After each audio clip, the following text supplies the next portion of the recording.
You can start. Okay, yeah. Good evening, good morning, good afternoon, everybody from whatever you're joining. So today we'll be looking at the topic saying getting into the scholarship journey. So this was brought out based on the survey that was sent and the responses majority of the participants on the group gave. So we're talking about getting into the scholarship journey. Everybody on this group are aspiring or wanting to go to graduate school, and they also need scholarship to do that. So why does scholarship matter? So many people going into graduate school, they need scholarship. Yeah, they need scholarship to offset financial burdens and all. So we're seeing why scholarship matter to us. So the first is to assess various opportunities. Yeah, scholarship provides us with various opportunities that we on our own will not be able to get, but with scholarship we can access these opportunities. Also, going to graduate school is now expensive, or it's expensive. So securing a scholarship will help to offset some financial burdens for us. Then gives us academic recognition. For example, securing either a master's or a PhD scholarship would most of the scholarship bodies will post you online, and you get to be recognized by these bodies. So you get academic recognition, and also can also add it to your CV. Career boosts. For instance, if you are working in the industry, there might be situations where you might have to get either a master's degree or a PhD degree for you to be able to get a promotion. So with going to graduate school and securing a scholarship, you have to boost your career. Then another is networking and exposure. Yeah, securing scholarship outside the country help you network with other people from different countries, different regions, different races. Yeah, you'll be able to meet different people, engage in different technology that you've not even experienced even in your home country. And personal growth. Yes, scholarship also help you build yourself personally. Then another point is community impact. Yes, for people that have secured scholarship, they tend to venture into mentorship that is giving back to their society. So, and they do this in ways of mentorship. They mentor those that are still behind them, like, for instance, what is being done in the IgnitedFuture Community. Yeah, so this mentorship is like a way of giving back to the community. So people that have gotten scholarship will also want others to get from what they've gotten. Yeah. So now we are ready to want to start securing various scholarship or applying to various universities that offer scholarship. There are some essential documents we need to have at the moment, like for you to be ready to say, okay, yes, I'm ready to apply for this scholarship, I'm ready to apply to this institution. There are essential documents that one needs to get. And the first thing is your academic transcripts and degree certificates. So if you're on this platform and you've not gotten your academic certificates and degree certificates, you are wrong. Yeah, so you need to ensure that you have your academic transcripts from either, if you're going for undergraduate, you need to have your transcript from your secondary school, that's your high school. If you're going for a master's program, you need to have your transcript from your undergrad. And also, if you're going for a higher program, say your PhD, you need to have your transcripts from both your undergrad and your postgraduates and your master's academic record, including your degree certificates. They are very important documents. That is one of the most important documents. So if you're looking at securing a scholarship outside Nigeria, yeah, because there are scholarship. I don't know if Nigeria, they do give scholarship, but if you're looking at, which most people here are looking at, securing scholarship outside Nigeria, you need your international passport. This is an important document that you must have for you to be able to travel outside Nigeria. You must get your international passport. So if you're on this platform and you've not got your international passport, please and please, you need to get your international passport, because without your international passport, you can't travel out of the country. Not to talk more of securing a scholarship, because most scholarship bodies require you to, most scholarship bodies and also the institutions require you to fill in your passport number. Yeah, show you how serious it is. And also, you need to have prepared an academic CV. Yeah, the academic CV will talk about your academic qualifications, your undergraduates, CGPA and all. Extracurricular activities, what you've done, leadership and other achievements, which we'll talk later in the presentation. So you need to prepare your academic CV. Yeah, we are scoring some of the applicants and found out that most of them don't have a good CV. Some don't even have a CV at all. While some just, I don't know, they just chunk up something together and call it a CV. You need to prepare your academic CV very well. I think we have that of our mentor, Raphael. His CV is on the group chat, so you can look at the way he arranged the CV and all, how detailed it is. So you need to get your academic CV ready. Then, yeah, another important document too is your statement of purpose and personal statement. The statement of purpose needs to be specific to the particular scholarship or program you're applying for, and it needs to be tailored to that particular scholarship. Most people apply to different scholarship, and they tend to use same statement of purpose to apply to different scholarship, which is very wrong. So for each scholarship you're applying for, you need to use a particular statement of purpose that reflects the objective and the goal of that particular scholarship.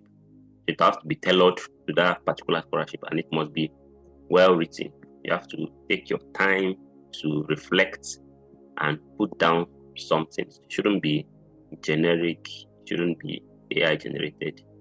You can't just say, okay, tomorrow is the deadline, let me just put up something. No, it has to be well written.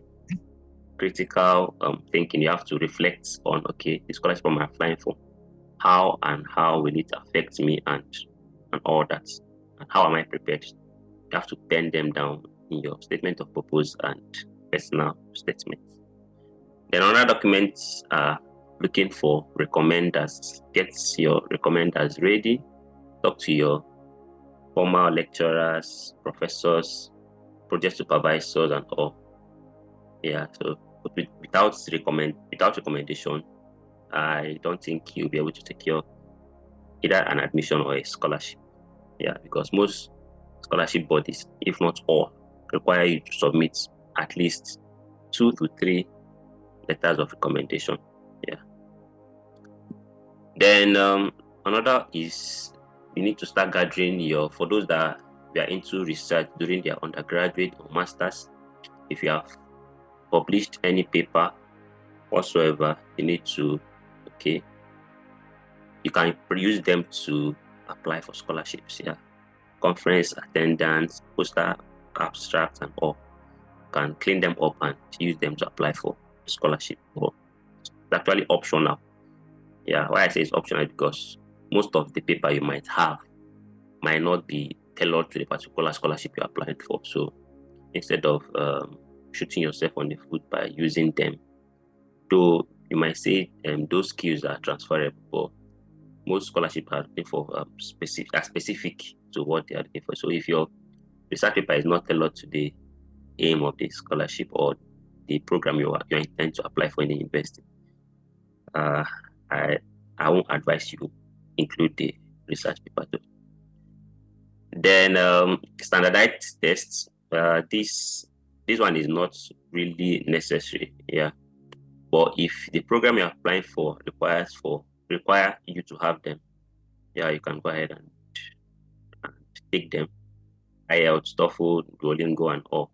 Yeah, but I would advise you to, because of these standardized tests are quite expensive, and or you might not necessarily need to apply to schools or programs that require you to have them. Look for programs that waive them. Yeah, Nigeria is an English-speaking country, and you've taken all your courses right from primary school to university in English, so you might not necessarily need to take this standardized test. But if you feel you have the money to take them, yeah, sure, you can go ahead and take them. So yeah, here's a bonus tip. For you to be well prepared, you need to get a folder, either a digital copy on, let's say, on an Excel sheet. Yeah, Google Excel sheet, to document each scholarship or each program you're applying for. Document it, the name of the program, the requirement, the deadline, every details that pertain that particular scholarship. Yeah, it will help you to keep track of your application, and you won't miss out on any deadline, and you also get all the necessary documents ready. Yeah, so yes, I will outline some tools that we can use to get the right opportunity, or the right scholarship to apply for. The first is to visit university websites and check out for funding. Yeah, most universities detail every scholarship that the university offer on their websites. So you can check out universities of interest, check out their websites, go to the scholarship page of the university website and read up the details. Yeah. And also government programs like the MOE scholarship, the Chevney scholarship, they advertise these scholarships on their website. So you can also check out their websites, read up the details, eligibility criteria, and all. It will help you tailor your application well, and also help you to optimize all the information to stand out while applying. Yeah, so there are scholarship database and platform. Our platform, IgnitedFuture Community, is also a platform that sends scholarship updates. Yeah, you can leverage on these posts, yeah, that are normally sent by our mentor. Then if you know people that already have that opportunity that you want to apply for instance, those that got the MOE scholarship or those that got the Chevney scholarship, you can reach out to them via LinkedIn, Facebook, or whatever channel, and ask them some questions, network with them, and I feel they'll be happy to give help you tailor your application well. If I say something about community impact, most scholarship recipients will want to give back to their community. So you, as an aspirant, you can reach out to them, talk to them, and yeah, they'll provide you with detailed information that you need to use to apply and also to stand out. Yeah, I already mentioned this. You can use a spreadsheet or an app to track your application and also the status of the application, the deadline, the commencement date, and all. Yeah, Google is your friend. You can also check up on Google to look for scholarships or opportunities. So you can, for instance, use this search term like fully funded scholarship for maybe the UK, Taiwan, whatever country of interest. You can use these search terms and also include the year to help reduce the number of outputs that you get, to be able to filter them and go for the right scholarship. Yeah. So I want to stress something here. In as much as there are a lot of opportunities out there, and you might be tempted to want to apply to everything, or in as much as you might want to apply broadly, you should also check your eligibility. Don't waste your time applying to scholarships or opportunities that you're not eligible for. Yeah, there is no much time is money, they say. So in order not to waste your time applying to what you're not eligible for, make sure you read the eligibility criteria, check if your profile meets the criteria that is being stated in the eligibility criteria, and if you're eligible, why not go for it? So in order to stay prepared to apply for scholarships or opportunity, you need to build your profile, and I'll give some tips on how to build your profile in different areas, because scholarship applications, opportunities, they tend to measure you as a whole. Yeah, it's a holistic measurement, let me put it that way. So you need to build yourself in your academics. Yeah, for those that are still in the university, or maybe you're doing your masters and all, you need to ensure that you get good grades, involve yourself in research activities, take extra courses that is tailored to meeting the particular, how will I put, the particular area of focus you want to go on with. Then take certification courses. Yeah, they will help you build your profile. Yeah, don't while away your time doing nothing. Read your books and get good grades. Yeah, school no be scam, they say, but most people say school not scam. No, don't follow that trend. School no be scam. Get good grades. Yeah. Then, while still engaging in your academics, ensure that you have at least some leadership capacity. Yeah, volunteer to become the leader in whatever group you are. Yeah, they are looking for who wants to become a group leader in this group. Volunteer to be the group leader. Manage projects, manage teams. On your own, you can also coin out initiative that will help your immediate society. Yeah. So build your leadership skills. Then another point is community engagement. So make sure you volunteer in for communities, like activities that might be going on in your immediate community. Volunteer. And also, if you've gone ahead of people in a particular way, ensure you engage in mentorship. Yeah, because I know right now you might be most people might be looking up to you. Yeah, mentor young people that are still upcoming. Then also social impacts. Yeah, still the same thing. Involve yourself in social impact abilities. So I'm mentioning all this is because scholarship selection committees or admission committees will look at you using these three major criteria: academics, leadership, and community engagement. So they don't want you to be one-sided. It must be balanced. So your academic, leadership, and community engagement must be balanced. They don't want to get a book person or somebody that is lacking academically and who is more engaged in politics. They want an all-round person. So I just mentioned it now. So that will be all for the presentation. We have our mentor here, that is Raphael, from Raphael, and also another of our mentor,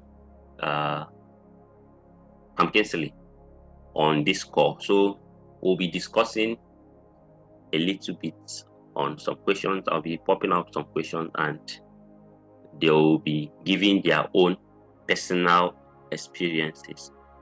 Yeah, because on this platform, they are one of the persons that have gone through the route of applying for various scholarships and also getting either positive responses or negative responses. So they'll be sharing their personal experiences.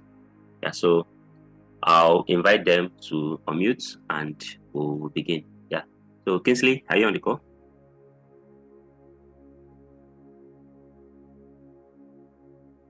And I'm Raphael.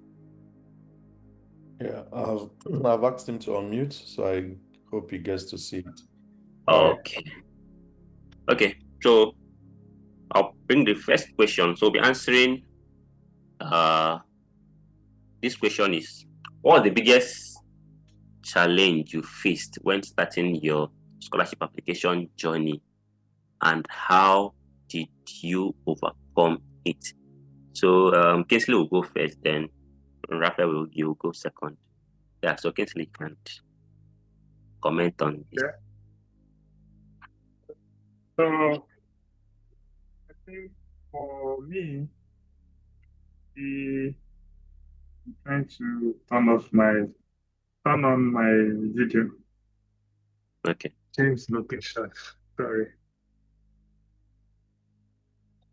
Okay, for me, I think the most difficult thing for me when I was beginning to explore scholarship opportunities was knowing the area I want to focus on.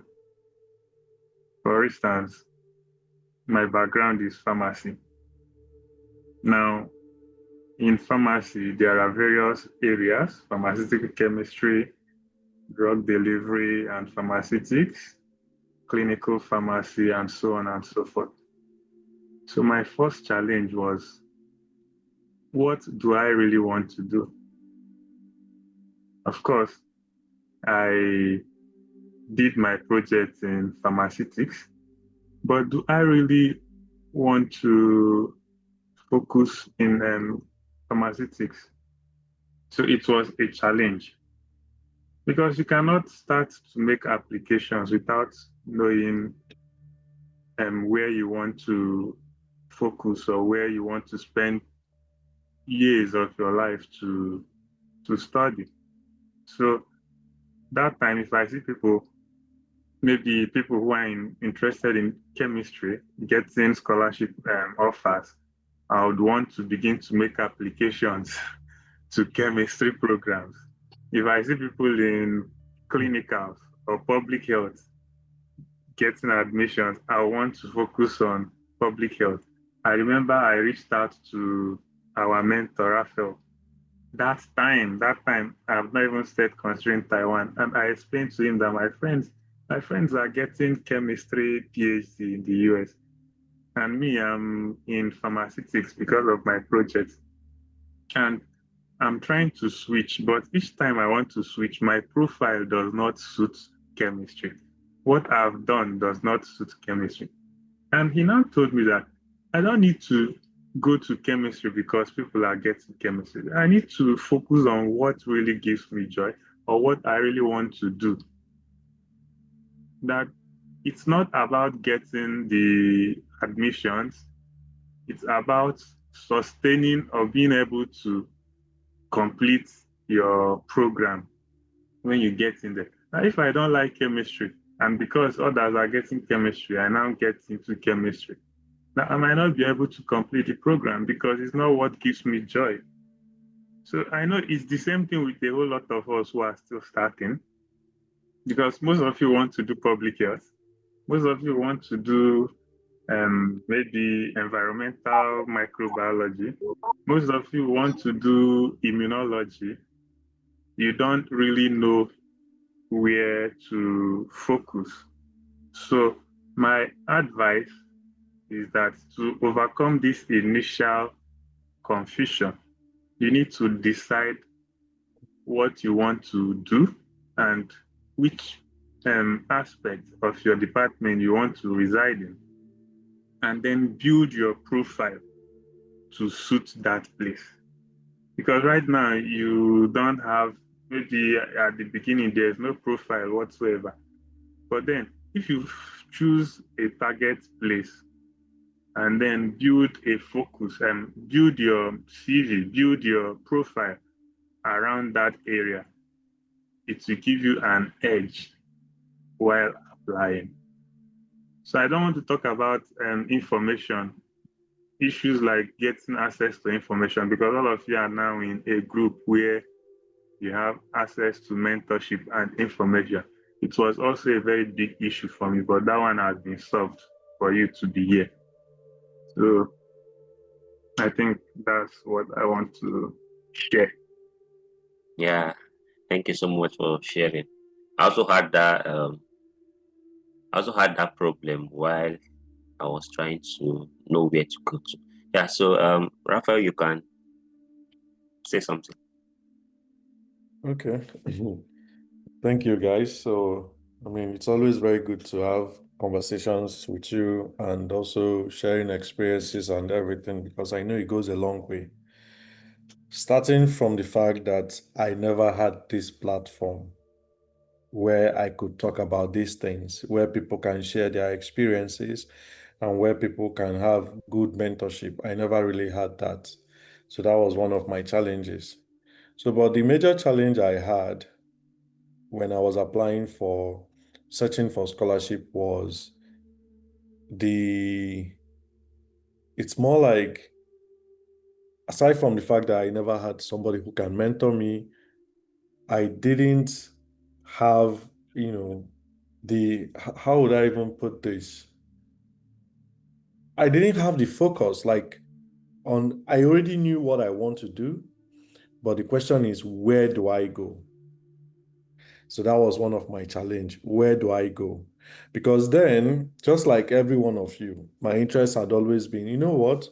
I want to go to the US. I want to apply to Canada, Australia. These were the focus I had exactly the moment where, when I started thinking about, okay, I want to study abroad. So it was not until when I was doing my NYSC in Akwa Ibom State that I realized, oh, it's it's okay to diversify. It's okay to spread your tentacles. It's also okay to have a good plan, because now I've been applying to these places, but nothing was showing up for it. So what do I need to do? I need to change my strategy. So that was how I was able to overcome this. That was when I began to look into Asia. Not Asia, not because that was my initial interest, but because I felt, okay, this is a good place to start. So, and I started making applications for master's program. So offers were coming left and right. I've always shared it on this platform. I had both the ones that will say no offer, both rejections, even the ones that will give me partial scholarship. Eventually, the MOE scholarship came through. So this is one of the biggest challenge I had. There was no mentorship, and I had no opportunity of, having a narrowed, like diversifying my interest in terms of places I want to apply to. And I want to use this opportunity to also say that even when I eventually now realized that, okay, this Asia is a place that can work for me, especially Taiwan, I arrived there, frankly speaking, I didn't want to leave.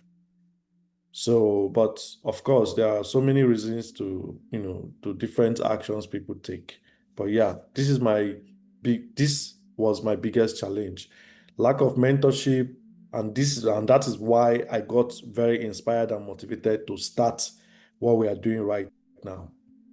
And also the inability to have, because I had a narrowed mindset then, I want to go to, at least lucky for me, I never liked UK. Probably if I did, maybe I would have even been there, because it's very easy to get admission, and probably they'll just tell you to provide proof of funding. I know people do a lot of things, to present proof of funding, which they may not even have the money. At the end, they are there. So, but yes, this is my experience. Okay, yeah. Thank you so much for sharing. So we'll take the next question. And okay, so the next question is how can students balance academics, leadership, and community service while preparing for scholarship application? Yeah, like I mentioned initially during the presentation, how the most important things the selection committee look out for is the academic performance, the leadership roles, and community services.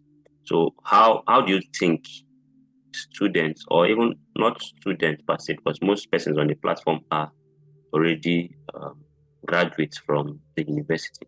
So how do you think they can balance these three aspects or prepare themselves to achieving? Maybe the academic part might not might be lacking now, but leadership and community service, how do you think they can balance this? So since Kingsley started the last time, I think Raphael should take this one. Okay. So it's very necessary that despite the fact that you chase for academic excellence, that you balance your life in terms of incorporate some other things. Now, um, it's usually good to start all these things from undergraduate, but assuming you were not opportune to do that and you are now a graduate. Now, it depends on what you actually call, what you refer to as leadership in your own perspective. Sometimes you can actually kill two stones with one bird. For instance, you can still act in a leadership position while also chasing academic position. And you can also do the same leadership and still rendering community service. So I'll use myself for instance, because it's always good to, give something that is very relatable. So let me talk about what I did as an undergraduate. So when I was in my undergraduate, just like Kingsley had said, I mean, we come from the same background, studying pharmacy. Pharmacy is so broad. It's so many undergraduates who do not actually find their foot on their interest get confused when they read pharmacy to the final year. Because now pharmacy has a lot of things, and I'm very sure it's not just pharmacy. So let it not be like we are just doing a pharmacy meeting here. Even if you're studying social work, when by the time you are finishing your social work program, you see that there are so many aspects of social work to go into. Now, if you do not realize, okay, if you haven't figured out, okay, this is the path I really want to go into, you discover that when you graduate, it will be very, very challenging for you to find your foot. To take you more time than somebody who had decided. So for me, I had my fight when I was in my third year. So I know so many of you here would probably not even realize. I mean, if I share some of my experiences studying pharmacy, some people will be like, some people will be surprised basically at, okay, were these things happening? But I think it's necessary. So you don't keep seeing the successes and think, oh, people have always been successful all their life. I was having this battle of where do I go into?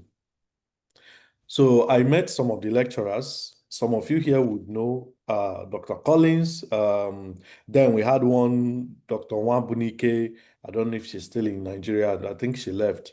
And also, it was just basically people in pharmacology, people that I speak to. So I met them and I'm like, I don't even know. Like, if I finish this pharmacy, what do I even want to do with my life? That I don't want to do sales rep and I don't want to do community pharmacy. I'm confused. So, of course, it's a typical Nigerian thing. Now they are not doing it out of the fact that they don't, sorry, they're not doing it out of the fact that they don't know, I mean, that they don't like you.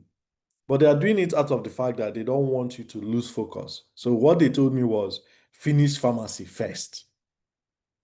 Finish first. So, but I wasn't having it. How do you want me to finish first? So by the time I finish, I'll now still be more confused than I am right now. I'm in my third year and I'm confused. So I was asking questions. Frankly speaking, doing those things affected my academic performance that year. I had a receipt because I was so confused. I lost a lot of focus, which was what they're actually preventing when they tell you finish first. So at the end of the day, I mean, I still passed to my fourth year, but that battle helped me to have focus. That was when I realized, when I had a class from Nwodo about computational chemistry, that was when I realized, I mean, I've always loved computers. I've always loved working with computers. I've always loved softwares and programming. That was when I realized, wow, this is actually where I fit in. And I met Professor Nwodo in my fourth year and told her, please, I want to be your student. I want to join your lab. I mean, they don't have labs in Nigeria, of course, but I told her I want to be your student and, I want to do my project when I get to final year, which was a year after. So typically, I mean, she was just like, okay, no problem. She actually welcomed me and all that. So I declared an interest. So, and when I did, now look at what I did. Each time there is vacation or holiday, which pharmacy students usually have little off, those periods when people go home, me, I remain in school. At some point, I remain in school and I'll just be, then there was the way the office was. So I stay in the secretary office just in case anything comes up. They were sending me messages and all that, but it was something. And before you know it, I had a challenge in my fourth year. I couldn't progress with my classmates. Like I said, this is one of the things that most people would not know about me. I mean, I had other things, but as I always say, there's no excuse for failure. What people want is, did you pass or didn't you pass? And that's why in Nigeria, when people go into examination malpractice and pass, nobody cares. The most important thing is that they've passed. So I had some challenges back then coupled with some documentation from the department, and before you know it, I failed. I repeated my fourth year, which was very, very heartbreaking. I've never failed in my life before, except that moment. So I took that year, repeated that year, repeated it boldly, very bold, and eventually made it to my final year. By then, my colleagues, the people, my classmates had already graduated. And in that final year, of course, usually in pharmacy, they usually rotate people in labs during project selection. They now carried me and put in pharmacology. I'm like, what is this thing? So by then, I already had narrowed interest in chemistry, medicinal chemistry, computer-aided drug design. So I made my case known. And these guys insisted that I must do my project in pharmacology, that I'm running away because of the money it takes to run those mices and all that. I'm saying, no, it's my interest. So we continued to battle it until one of my colleagues eventually, it was my classmate that eventually decided, you know what, let me go to pharmacology. So yeah, you go to chemistry, let's switch up. I'm so grateful to that guy for doing that. But that was how I continued with that same professor. No, by then, because I had spent 2 years, haven't done 40 twice, I had spent 2 years with that professor. I regarded my role as voluntary student assistant. I don't know if you guys see it. So it's voluntary because I was not being paid, but I always show up. Now, I was learning because then I will read some research papers and I want to discuss with her when she's free. At the same time, I was just there because it's more like an administrative place. And so I know I was learning, even though it might not be research based, but I was really learning. So then after my education, after my final year and everything, we graduated. We had issues with induction, so there was a very long period of time, almost like 8 months. And I continued to spend time in that lab. Then I started getting involved in research. I changed my title then to voluntary research assistant. And I can tell you that some of the things I did back then led to publications. So that is how I was able to bring in, because I know that you might not call this leadership position, but when I was doing those things, I was running some projects on my own. So pioneering project, thinking out loud and say, okay, what if we do this? What if this is done? It could be a good project and all that. So then after school, I mean, I got lucky. I spent a lot of time looking for internship, but I eventually got internship, and it was very, very decisive. I wanted to stay within the academia. So I stayed back, continued again being there. So I did a voluntary research assistant for a very, very long time, like 2 to 3 years. So, and when I was doing all those things too, I was also teaching, helping, some people that I know, teach them, practical and all that.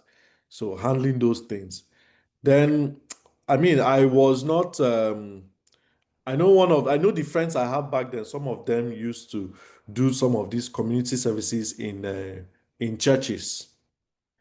And, it helped some of them, to get opportunities, but I was never involved in that aspect. But I know that, the most of my leadership, academic and everything were within the academia. Then even when I eventually left and went to Taiwan, I didn't just say, okay, I'm here, I'm doing very well academically.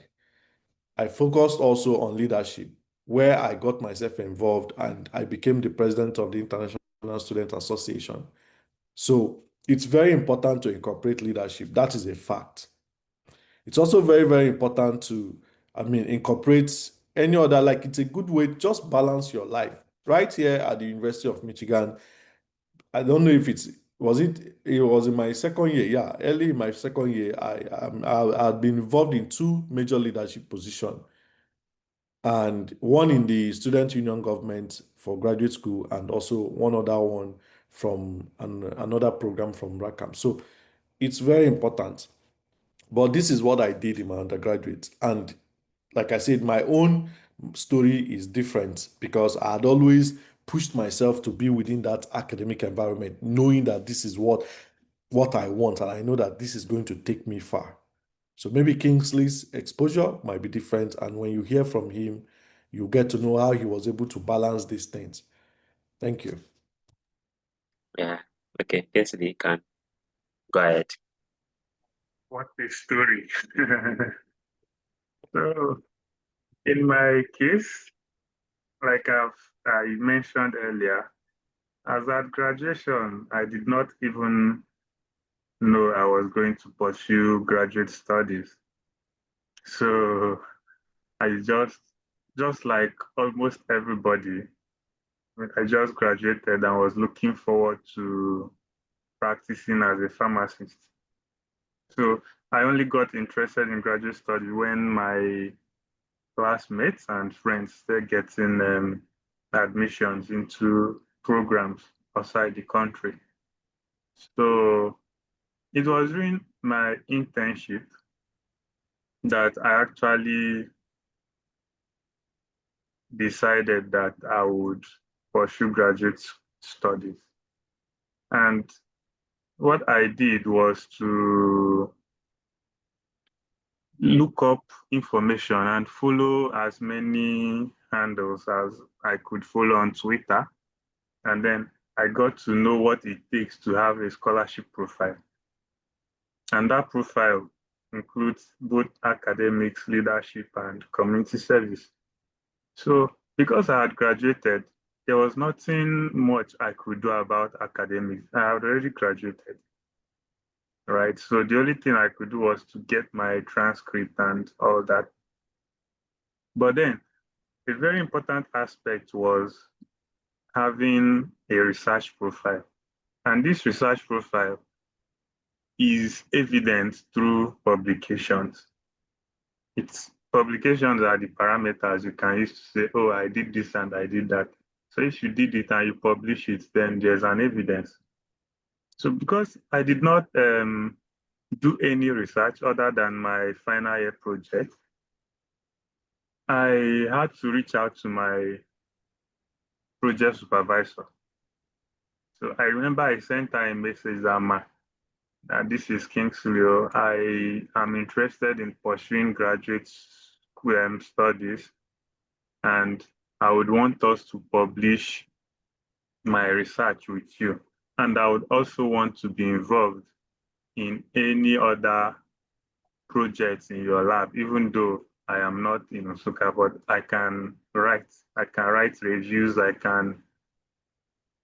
and she said, well, that's very okay. That is a very good thing. She now told me that she has given out my work to someone else to convert into publications, but she would give me another person's own, that I should go and learn how to convert undergraduate projects to papers for publication. So she sent me some links, which I read and all that. And then she sent me the work. So I wrote the work. She gave me 2 months to write the work. So I wrote the paper because the student that did it already had results and all that. So I just wrote the paper as it was going to be during publication and sent to her. She made corrections, sent back, and I effected the corrections. And then she sent me journal lists. I should send out the work to journals. So I sent it. I was the corresponding author, and we kept going back and forth, back and forth, back and forth. And luckily, the paper got accepted into Journal of Microencapsulation. So she was very happy. And then from there, after we published that one, she sent me another one. Even right now, I still have one of the papers she sent me, but I've not had a chance to like write. So this was how I was able to get into research writing. And the more I was writing this paper, I was reading about, because you cannot just write, you have to review literature, read several papers. I was getting to learn about this aspect of drug delivery research. I was learning a lot from writing, reading papers, and communicating with her. And then she kept pushing me, Kingsley, come back and do masters. Come back and pick your master's form. Kingsley, come and pick your master's form in UNM. So that was how I built my academic profile. Then in terms of leadership, because I was not also involved in leadership in school or any community service, the only leadership I could say I was involved in was my village Borakbo in school. Yeah, I was their secretary. So that's the only thing I can say about leadership that I was involved in. But then, for instance, if you read my SOP or my CV right now, you would see mentorship coordinator, IgnitedFuture Foundation. I participate in mentoring and guiding over 200 students interested in pursuing scholarship. I've already claimed that one, right? I've already gotten that leadership. It's part of it. But am I not doing it? I am doing it. So in terms of leadership, we have all graduated. You need to, wherever you find yourself, you need to take opportunity out of it. For instance, in your churches, when you go to church, there are different church groups. For instance, in my church here, there's volunteer ushering group. So you can get into the ushering group. And then when you're writing it in your CV, you write Usher, Taipei International Church, coordinate and direct activities of church program of over 500 people. You're already a coordinator, right? You're already a coordinator from that. So now that you've graduated, you might not really have all the opportunities to go back and do all these things from scratch. But that's not the end of it. You need to build this profile. Scholarship committee, they check your profile holistically. They check academics, they have research experience, they have community involvement, initiatives, and all this. So even though you've graduated, you still have opportunities to build this aspect of your scholarship profile. So most importantly, if you really want to do this, even though you're working, you'll still do it. Even as a pharmacist that I was practicing in Nigeria, when I was practicing in Nigeria, I was still writing paper.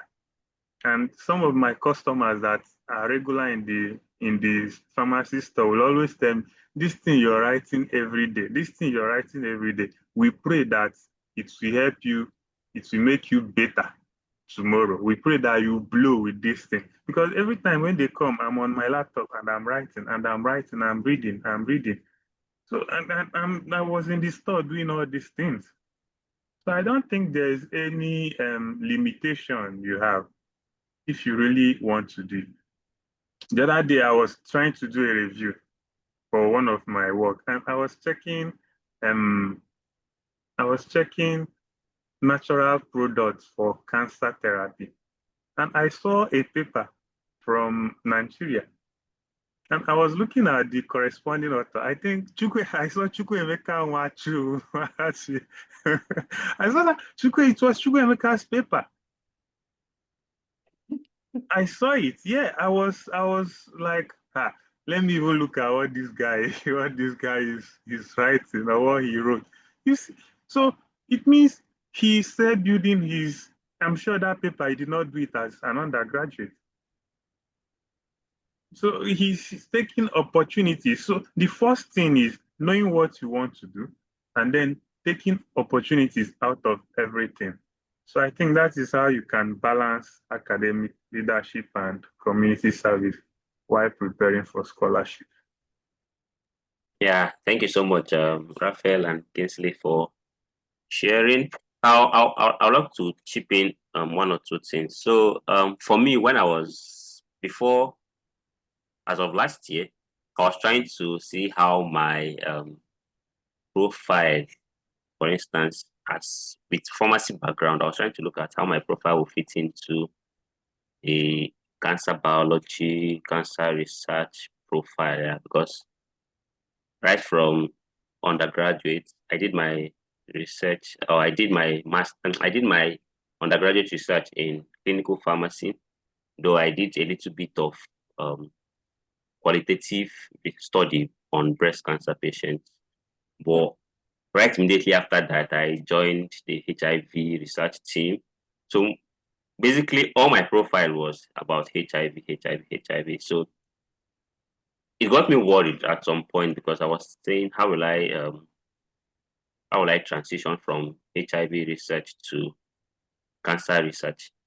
So I thought of an idea of, sending an email to the Cancer Research Institute in Nigeria. So I will join them immediately after my internship. So I actually sent an email to Nigeria and their bureaucracy. I didn't get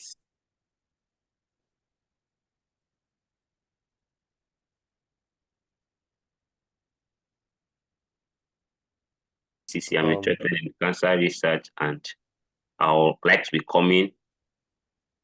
Can you hear me? Yeah, we can hear you now. I think there was a Okay. glitch of some Oh, sort. sorry about that. So I'll like be coming around to, get myself involved in kind of research you guys do here. But that didn't materialize because of the MOE scholarship. So what I'm trying to say is it should not be a limitation for you, even as you're done with your undergrad.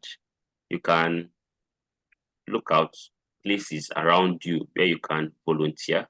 You must not be paid. Volunteering is actually very good, and admission committees actually look at that.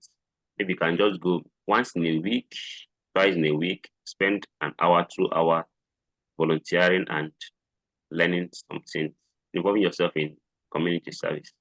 Those are key things that will help you build your profile and show the admission committee that yes, you are ready all around, both academically, because if you're talking of academically and you're boasting of your 5.0 CGPA, don't be surprised that thousands of people have 5.0, and what will stand you out is what you've done outside the academic space.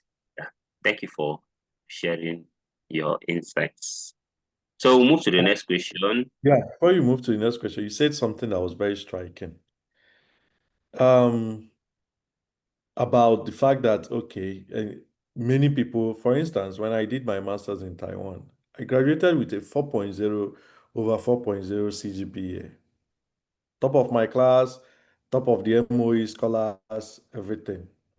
But do you know what stood me out when I got admission at the University of Queensland in Australia was because I was involved in the Kingsley, what was this thing you went that I that I Doing have what? start? I'm asking Kingsley. Falling walls lab. Yes, because I was involved in Walls Lab competition and got a position in that event.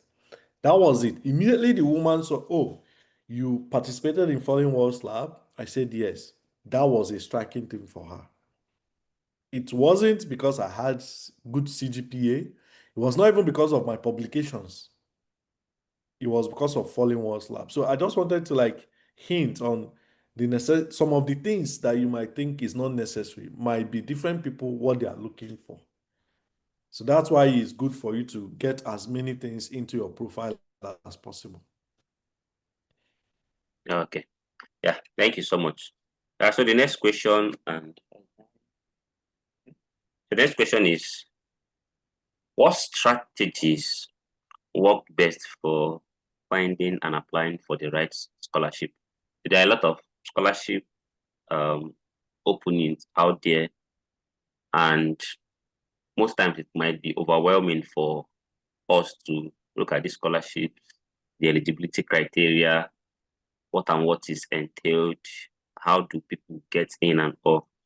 Yeah, so most times it might be tiring for us to look at. So what strategy did you use to applying to the right scholarship? Not applying actually, but even finding them. Yeah. So Kingsley, you can go first. Well, for me, the first thing I did was to tell myself that, see, Kingsley, you are going to graduate school, but you're not going to pay shishi. I don't even have money. So the first thing I did was to tell myself that I will go to graduate school abroad and I will not pay. It will have to be through scholarship. And by so doing, I ruled out so many places. I ruled out the UK, right? I ruled out the UK because in UK it's easier to get admissions without scholarship. So what this strategy translates to is knowing exactly what you want. That's the first thing. Knowing exactly what you want. Now, you've known what you want a scholarship that is fully funded. Next thing is knowing where you want to go to. In knowing where you want to go to, I like to classify it as target place, reach place, target and reach place. Reach means within reach. For instance, my target place might be the US or Canada or Australia. Then I can place my reach place within reach, like Singapore, Asia, generally Asia.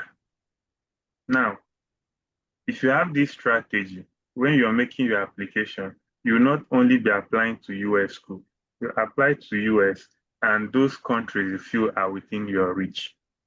For instance, 2023 application cycle, when I made application to come to Taiwan, I applied to 3 PhDs in the US, and I also applied to 1 school in Taiwan. So I got rejected for the 3 schools in the US, and I got accepted in the school I applied to in Taiwan. So what it means is that, assuming I just said, oh, I want to go to the US, it means by 2024, I would have not resumed graduate studies. I would still be in Nigeria. Maybe I would be, if I had reapplied and I would be starting by now. So the first strategy for me is knowing what you want, then knowing your target destination. Then in your target destination, what specific scholarships should you look out for? Because if you come to Taiwan, there are many scholarships. There are many institutions. There are many scholarships too. So you need to determine, okay, Taiwan is my destination. Which schools am I going to apply to? Chukwemeka made mention of having a spreadsheet. So when you search, you put in these schools. And because you already told yourself you want scholarship, any school that does not offer full funding is not for you. And when I was also searching, any school that takes the application fee, because I did not have money, I used to avoid such schools.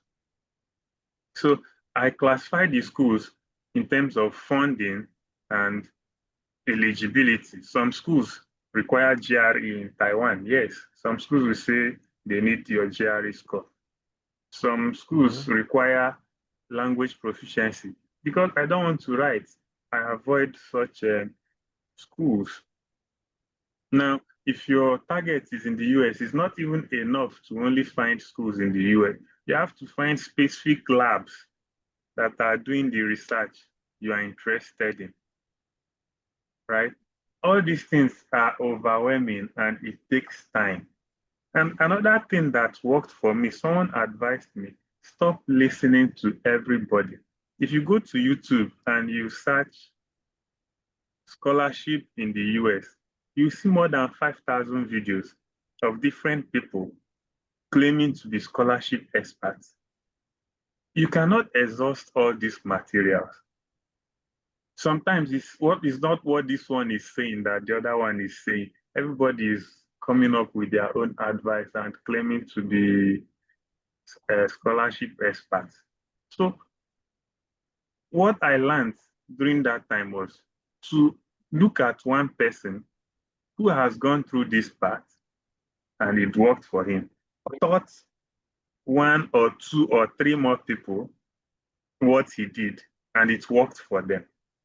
That means the person has track record. He has proof that his strategy works. And then stay put with that person. Do what the person says you should do. Follow the examples he gives.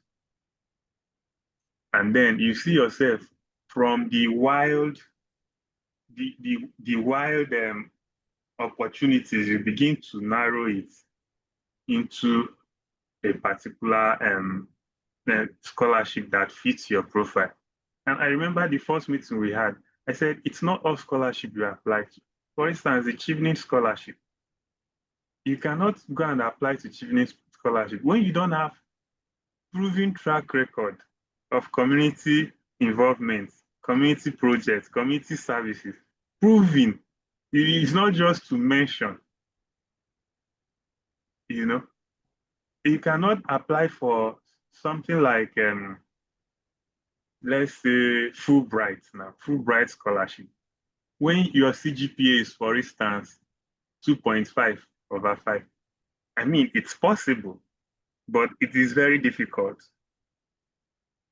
because such scholarships are CGPA driven.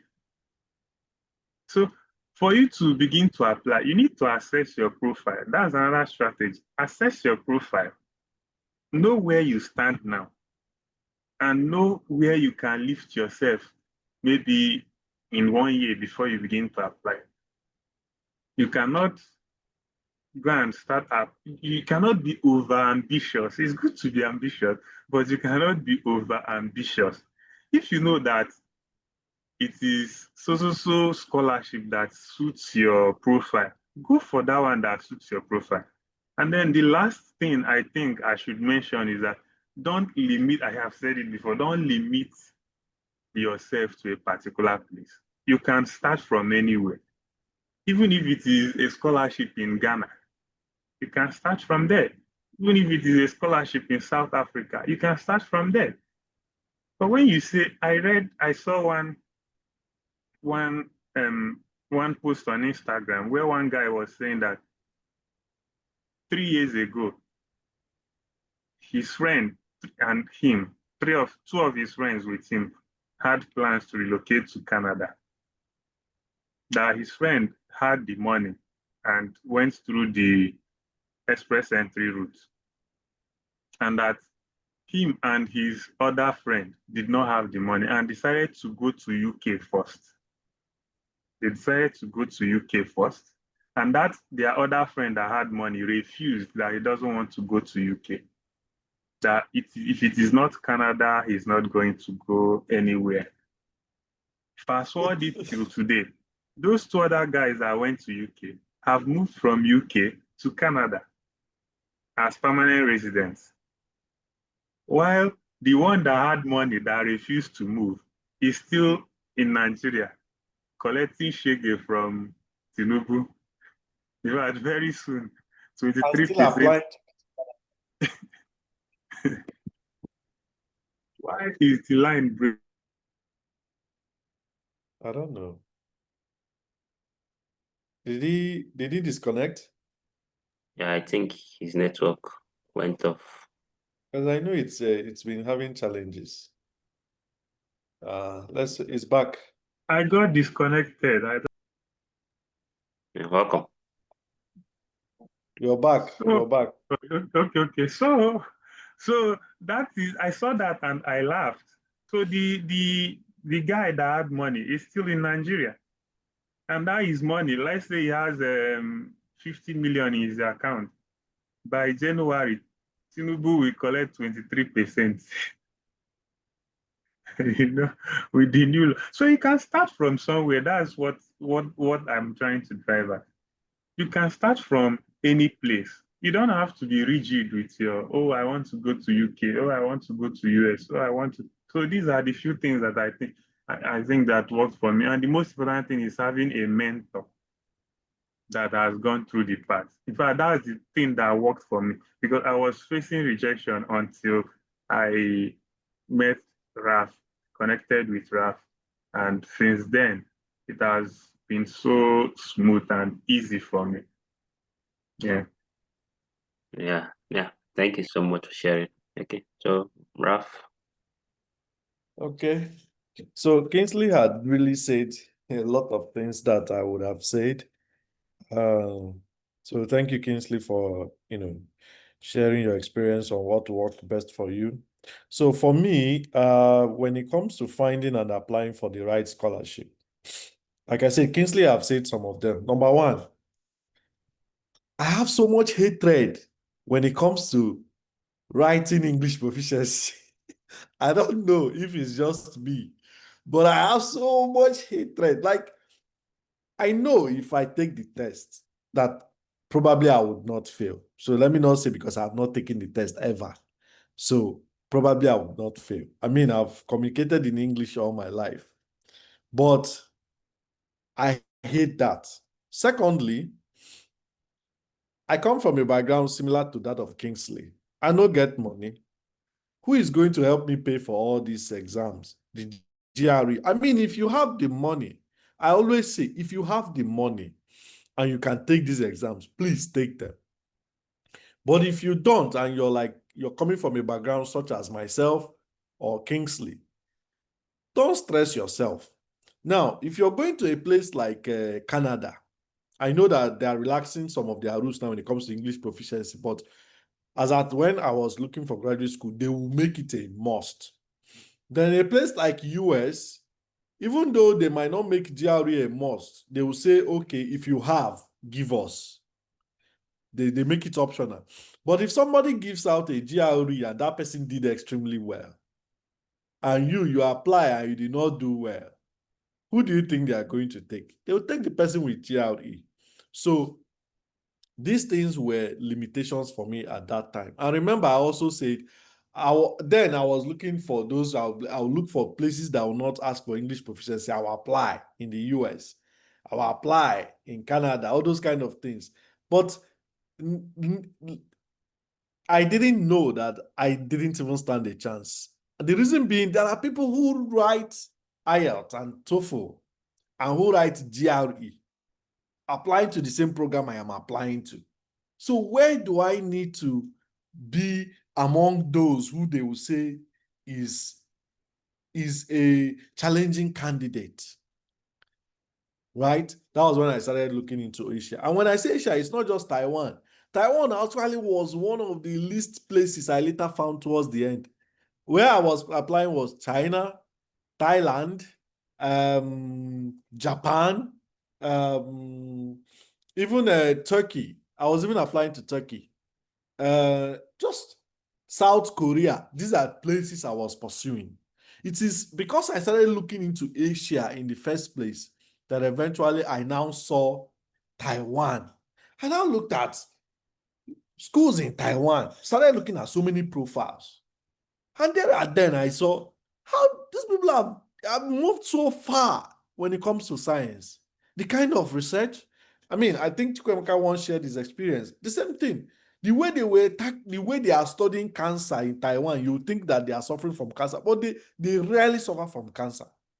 So that was when I said, okay, you know what? Let me change my focus. I had already narrowed myself out of the fact that I don't want to write English proficiency or GRE because I don't have the money. So now I need to narrow myself down to where do I become a competitive candidate. Now, it is not that applying to places like Taiwan or all those places I mentioned is not challenging. Of course, they do. They give rejections every year. But it is dependent on how you see your own profile. Then I was seeing my profile as I might stand a good chance. Now, this profile judgment could also be location-wise. You cannot be applying to University of Michigan, and I don't know if your profile is not, except you're a citizen of the United States, but if your profile is not to the point where they're like seeing you as this person can be an independent researcher, forget it. But you could be applying. I think I shared with you guys. I have somebody I mentored who got admission in Florida, one university in Florida, and she had 2-2, second class lower. Now it depends on different people, even though it is within social science, arts and social sciences, not science. So, but the whole point I'm trying to say is, you have to have strategies. So what was my strategy, which I've already shared with you guys? I started targeting Asia. Then I was getting, like I said, I was getting partial scholarship. I was getting some of the partial scholarships I was getting. Some people would even get it and they would take it. But I could not, because there's no way I can even get my funding because we don't have that money. So all I have zeroed my mind to is if it's either fully funded scholarship or nothing. And that has always been what I've been preaching on this platform. Fully funded scholarship or nothing. Now, if you have the money to attend schools with partial scholarship, it's okay. But what you will enjoy when it comes to full funding is just wonderful. So that was how I started applying to Taiwan, For me, at that time, I think I just applied to Taipei Medical University. I didn't even try any other school. It was just Taipei Medical University that I applied to. So, and then it worked. Then I applied to the MOE scholarship. So my strategy then was just basically focusing on, I want a fully funded scholarship. Then I want a place where I can apply without paying application fee. I didn't have that money. I mean, when I was applying for my PhD, of course, I was on MOE scholarship. I had the money to pay my application fee. But even with that, I was still looking for waiver. This university that I'm currently in right now, I think it was $90 application fee. But I wrote to the program. I told them that I'm just a graduate student doing my master's in Taiwan, and I cannot afford this application fee. And I got a waiver. I've got so many waivers for my PhD application. Each email I'm sending to program directors, I'm attaching my CV. I'm attaching my that Kingsley is also one of those things I don't know if you have. There is what is known as research statement. I don't know if you have one. So I have a research statement. All the research I've done, more like giving it's like research statement is like if you've done any research or publication, just writing and telling them in simple words what those things are. So I have research statements. So I'll attach my research statement, I'll attach my CV. And that's how I was getting waivers to apply. So, and that was it. So even as somebody who had the money to pay application fee, I was looking for waivers. But your case might be different because every year things are getting harder. So MOE, Taipei Medical University does not accept application fee. When Kingsley applied, when Zimuzo applied, when I applied. But Chukwemeka, when you were applying, they asked for application fee. Things have changed. And now in China Medical University, it is free. But it might surprise you that in 2 years' time, China Medical University will be taking application fee. Things will keep getting harder. So, and once they start doing that, you have to start looking for alternatives. So, yes, these are the strategies I used. And like I said, one of the strategies I always knew was that if I can leave Nigeria to get a scholarship fully funded and study abroad, I can be in any dream country of my choice. It was something that I've zeroed my mind to. I had no doubt that if I was in Taiwan, that if I want to be in the US or Canada or Australia, that I would not. No single doubt. So, and that was it's also a strategy. And not just that, my friends, I applied that strategy. It worked for them. 2 people that I know that have done their program in Taiwan are already in the US alongside me. So, the one person that I know is currently in New Zealand, a friend of mine, doing her PhD. One person I know is in Australia. So these strategies, they work, but I'm not giving you complete 100% guarantee that it will continue to work. And that is why you need to take advantage of it now. Thank you. Yeah. Thank you for sharing your various strategies. And I know that everybody is taking note and, getting ready to apply those strategies and also incorporate their own strategy. All right, so we'll go a little bit faster so that I'll be able to accommodate question and answer, because I know we've raised a lot of points and our audience will be itching or wanting to ask questions. So the next question, Kingsley, you take, then the last question Raphael will take, so that I won't waste much time. Yeah, thank you. So the next question is, how important is the statement of purpose compared to other parts of application? I know we've stated the importance of statement of purpose, but I just wanted to hit more on it so that our audience will understand how important it is for one to have a very good statement of purpose. Kingsley. Sure. So for me, statement of purpose is this most important document for any scholarship application. Why I say it's the most important is because by the time you start making applications, you must have graduated, right? So you cannot change your grades. You cannot change if your grade is 4.0/5, that's what it is. If it is 5.0, you can't change it again.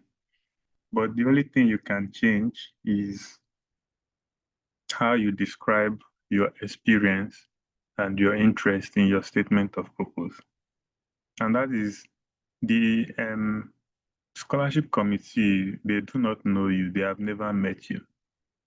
So it is what you tell them about yourself that they will use in rating who you are.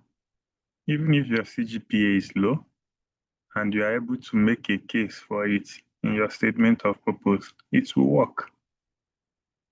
Even if you don't have a research experience, but you spent 3 months in the lab doing your undergraduate program, there's a way you would put it, there's a way you describe it in your statement of purpose. And it will be more important, or it will translate to a higher profile than someone who has spent 2 years doing research. So for me, for you to have a successful scholarship journey, you need to learn and master how to write an impactful statement of purpose. And then when you write one, it is always important to share to as many people you trust as possible to read and give you their feedback. The more people that read your statement of purpose, the more feedback you get and the better it becomes. And if you want to make scholarship applications by, say, September next year, you need to start now to write your statement of purpose. It's not something you just wake up 1 week to deadline and you write. It is not going to be good.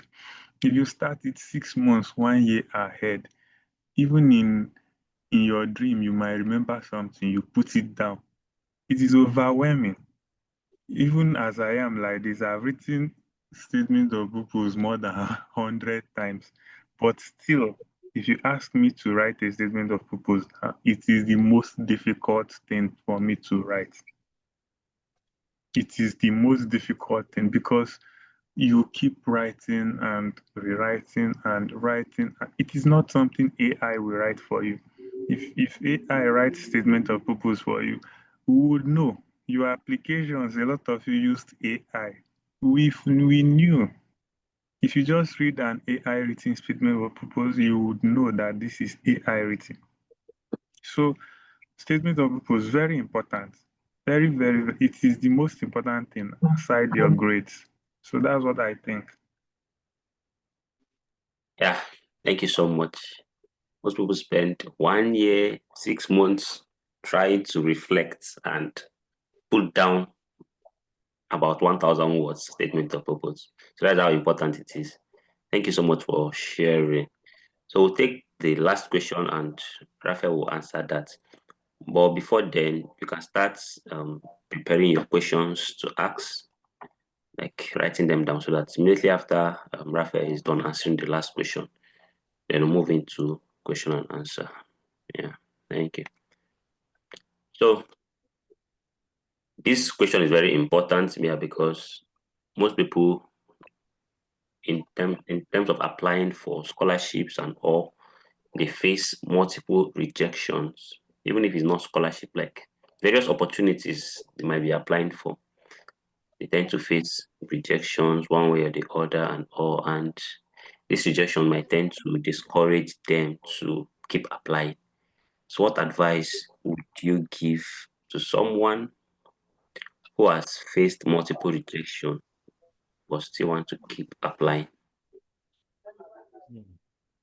Thank you, Emeka. Well, the emphasis here is on but still wants to keep applying. Once you have that zeal to still want to keep applying, then you get what you want. So, but let's just let's just look at it from this perspective. We are all humans. Nobody likes rejection. Whether when it's regarding relationship, You like a girl and the girl is giving you negative signals, you wouldn't like that. A boy probably you like so much and you are thinking, oh, this guy should give me some kind of sign. Because, I mean, we have this African culture that girls do not approach boys. You wouldn't like that. So many things. You get a job, I mean, you're applying for jobs and it comes up and you don't get it, you wouldn't like it.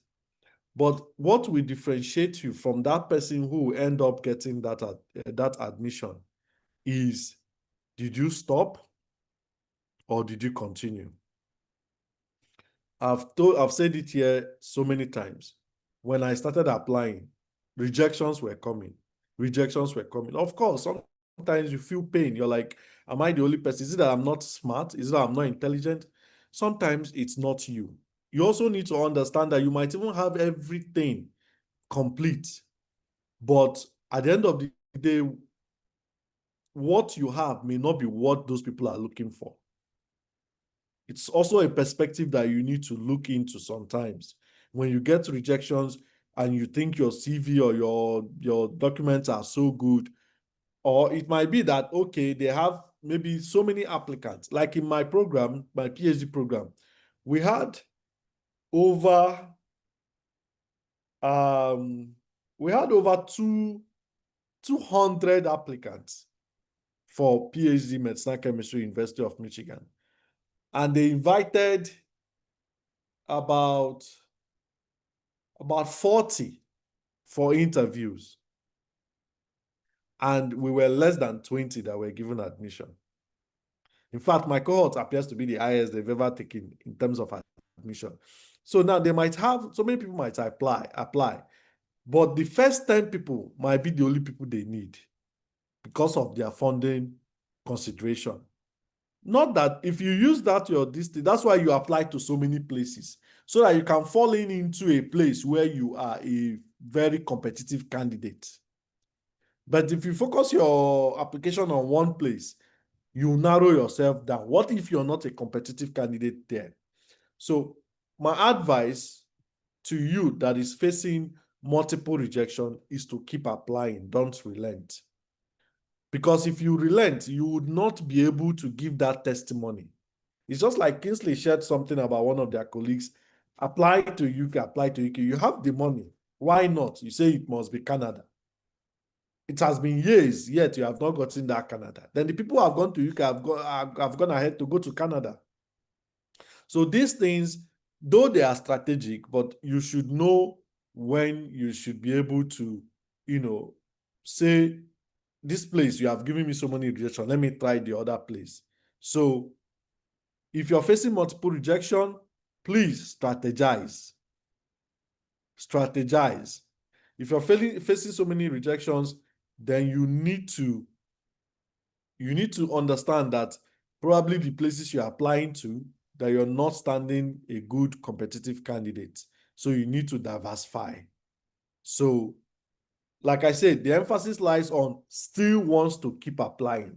So if you're facing so many rejections and you still want to keep applying, then you don't have a problem. But the problem is when you apply and you didn't get admission and you're like, I'm tired though, then you're not motivated enough. I'm sorry that I'm saying it this way, but that is the real fact. You're not motivated. It's okay to cry. It's okay to complain. It's okay to question whether are you the dullest human being in the whole world. But at the end of the day, trust me, if you keep pushing, one day your door will be open. So the only thing we want to see from you is making the effort. Where we have problem is when, when people are in our platform, you tell them, do this thing, do this thing. I mean, if you guys read the recent publication that I shared the link on our NGO website, Chukwuemeka approached me in December, which I have shared to you guys. Ever since then, I mean, aside from the fact that he had came prepared, but immediately he had contact with me. There's nothing I'll ask him to do that he will not do. I've never gotten, I cannot, or something like, okay, I will, or and he didn't. He will always deliver. This is the kind of thing you need to, once you keep doing these things, your door will be opened. I remember when he was telling me, this MOE is not yet out. I've been checking their website. The thing is not going again. I'm like, you have to calm down.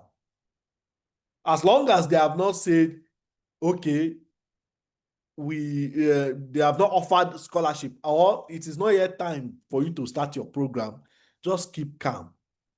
Which he did. I know it may not be easy for him, but he did eventually.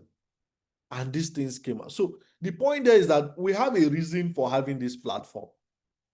We know that different people have different, status. Some people are more academic inclined. Some people have had so many experiences working and they want to get back into academia. Some people do not know how to go about things. But at the end of the day, it's about you questioning. If you're facing multiple rejections, be asking questions. What is it that might not be right? It could be that you're not starting a good candidate. It could be that your essays are not answering the necessary questions they need to ask. And that is why we are here on this platform. So when we say, how many people do we have in the group? We have about 70-something members.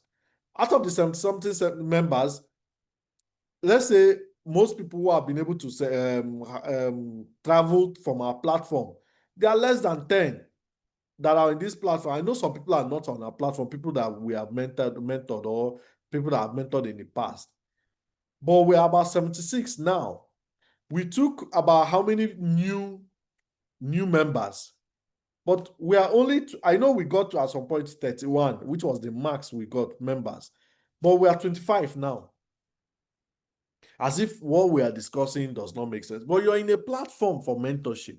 Now, I know some people are busy, some people have rough schedules and all that, but we expect you to let us know and not treat us like, today is Sunday, right? Today is Saturday. As at this time I'm talking, it is 12:38 a.m. on Sunday in Taiwan. Kingsley, Chukwuemeka, as well as Confidence, they are currently here. But these people are already recipients. You think they are fools? Me, I'm supposed to be with my wife right now because it is weekend, but I'm here. At the end of the day, what am I trying to say? You have to know how to sacrifice because you know what you want. If you continue to do these things, if people continue to do this thing of being lackadaisical when it comes to this mentorship, your life will still be a vicious circle because nothing has changed. The reason why we organize this webinar is to be able to share and answer these questions. We are still going to have more webinars, but you need to have the basics. Now, Chukwuemeka have shared with you guys all you need for you to be able to go into graduate school. The documents, you need your international, some of you do not have your international passport. But these things we are talking about, they are all necessary. It's not just about being in a platform, talking about CV, motivation letter. What if you have a good motivation letter and you do not have your passport? How will you travel? So that is all I can say. The emphasis is on still wants to keep applying. So if you still want to keep applying, then you're motivated enough. Thank you. Thank you so much for sharing that. Scholarship or opportunities, they are number games. So depending on how you strategize and how you position yourself, rejections will come, but it does not mean you stop trying. When those rejections come, you sit back, reflect, and you go again. Okay, so we've come to the end of the panel discussion. So it's time for Q&A. I know a lot of people have been itching to ask questions. So it's time to ask questions. So if you want to ask questions, you can just raise your hand and you'll be permitted to ask. If you're shy to speak up, which I know you should not, but you can type on the chat. Thank you. So it's Q&A time. Okay, Chidebere, you can go on.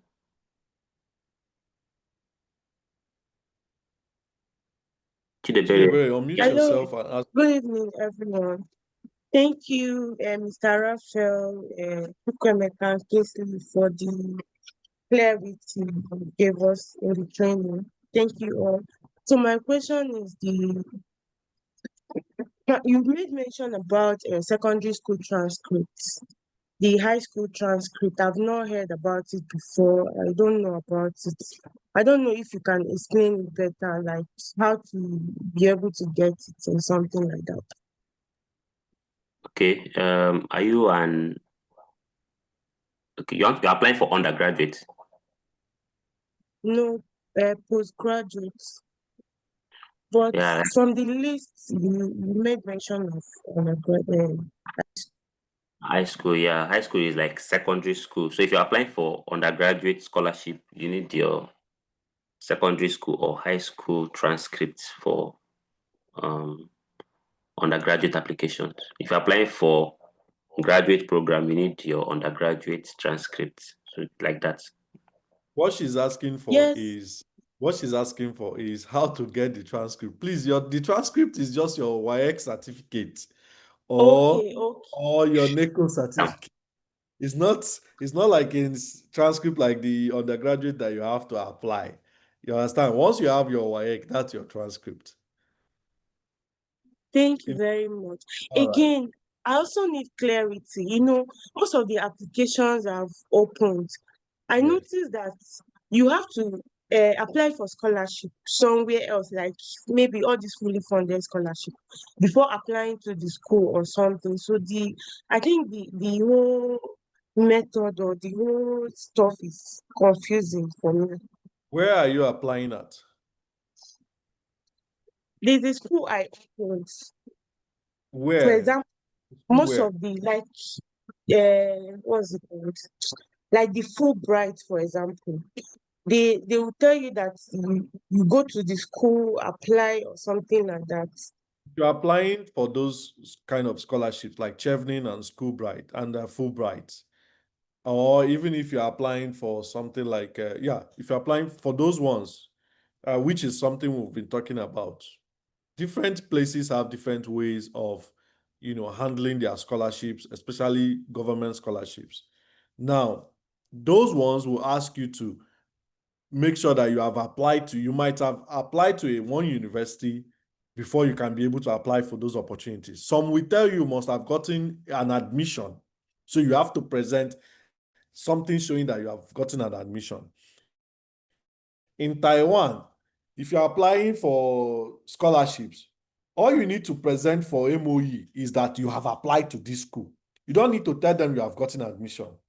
So different places use different. Then in the US, if you're applying for something like PhD, immediately you're applying for some schools, they will consider you for scholarship. If you merit, you get it. In Taiwan also, if you're applying, they are considering you for scholarship. If your documents or your application package qualifies you to be given a scholarship, you'll be given a certain type of scholarship. So you're speaking from the perspective of somebody applying to the UK or that part of Europe. So if that is the requirement, then you must have already applied to a university or you must have gotten admission. Whatever they are telling you as requirement is what they need, which differs from other places. So it's not general. Okay, thank you very much. Yeah, thank you, Chidebere. So let me just throw more lights. So there are let's say secondary scholarship and primary scholarship. How will I put? For instance, the secondary funders are like the government scholarship. Then the primary funders are the school you're applying for. So they might consider you for scholarship, or they'll say you should apply to a secondary body like the government scholarship or other bodies that once you get that scholarship, you'll be able to attend the program, something like that. Amadi, I can go on and ask your Yeah. question. All right. Good evening, all. Good afternoon. Thank you for the privilege and the opportunity for us to learn today's own program. So my question is, in writing our SOP or personal statements, trying to build my profile well.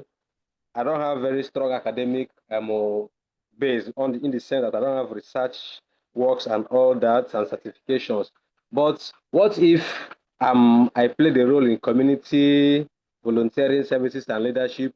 How do I convince them that I participated in those things? Because as they say in here, if you don't have evidence, you go explain tire. So how do I convince them in my writing that I actually participated in these programs where I don't have certification, maybe doing community work or something, but you don't have any evidence to show for that? That's number one. Then number two, there are some, in checking the eligibility criteria, I checked National Taiwan University, looking out for a program that will fit a pharmacist there, but I was saying life science, earth science, but I don't know how to go about to narrow it down to my own area of interest, which I was not able to find on the platform. So that's my, so how do I narrow it down on that particular site to know the particular program that I fit in? For example, that NTU that I was searching for example. That's my question. Thank you. Well, thank you for your question. Regarding your first question, I want to say that different scholarships have different things they look out for, right? It's not all scholarship that community or volunteering services carries a very high point. For instance, if you're making an application to Taipei Medical University, I don't think community service has a very high point. True. It might have, but not a very high point, right? So, but if you're making an application to maybe Chevening or Commonwealth, community service is the most important thing you have to look out for. So depending on where you're applying, you need to find a balance between community service and academic experience. You have research experience. Before you graduated, you did project. That is research experience. As a pharmacist or as a pharmacy student, you did MCB practicals. You did pharmaceutical chemistry practicals. You did pharmacology practicals. They are all experiences. How you write them is what matters. You understand? How you put it in your statement of purpose is what matters. They are all experiences. And I've also mentioned that it is not late for you to reach out to your the professors in your program. Even if it is not your supervisor, you can reach out to those ones that you are friendly with, and you tell them that you're interested in publishing. They should give you a part to write and all that. You build more profile through that.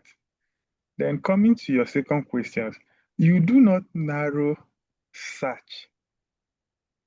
You do not narrow your interest through the school websites or the school programs. You should already have an interest. And then you are going to the school websites to confirm if they offer that your interest. You cannot just go to NTU website and start looking for program that will suit a pharmacist. No. Pharmacist, what do you want to specialize in for your graduate studies? Where is your direction? Can you tell me what your direction is? It's in drug delivery, actually, pharmaceutics. Okay, you want to do drug delivery. Now, Yes. the way you search is you go to a school, let's say NTU. Of course, drug delivery is pharmacy. So it's going to be in life sciences, right? So you're going to go to maybe Department of Life Sciences and you look for programs that are related to pharmacy. Maybe they have microbiology. Of course, you know that microbiology is never going to do drug delivery. Maybe they have biochemistry. Of course, biochemistry is not going to do drug delivery, but maybe they have pharmacy, or maybe they have molecular biology, or maybe they have interdisciplinary life sciences.